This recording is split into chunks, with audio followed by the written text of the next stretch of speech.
Liz Truss is set to whack Russian oligarchs with fresh sanctions today after Parliament voted through important new legislation late last night.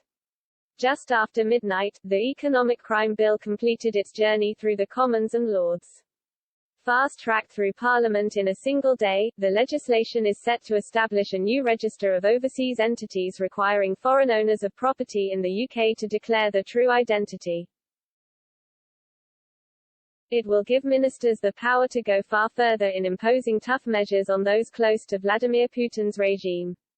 Britain will be able to automatically sanction those who have had their assets frozen by the EU, US or Canada. Last week the Foreign Secretary promised that if the legislation was agreed to in Parliament on Monday, she would be able to introduce new sanctions as soon as today. She is expected to use the new law to roll over EU measures taken against Russia in the last few weeks.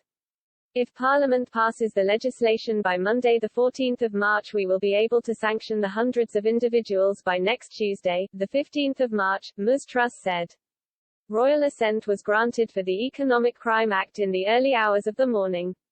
Britain will rapidly ramp up the number of oligarchs sanctioned in the UK within a matter of just hours, with more than 100 set to have their assets frozen.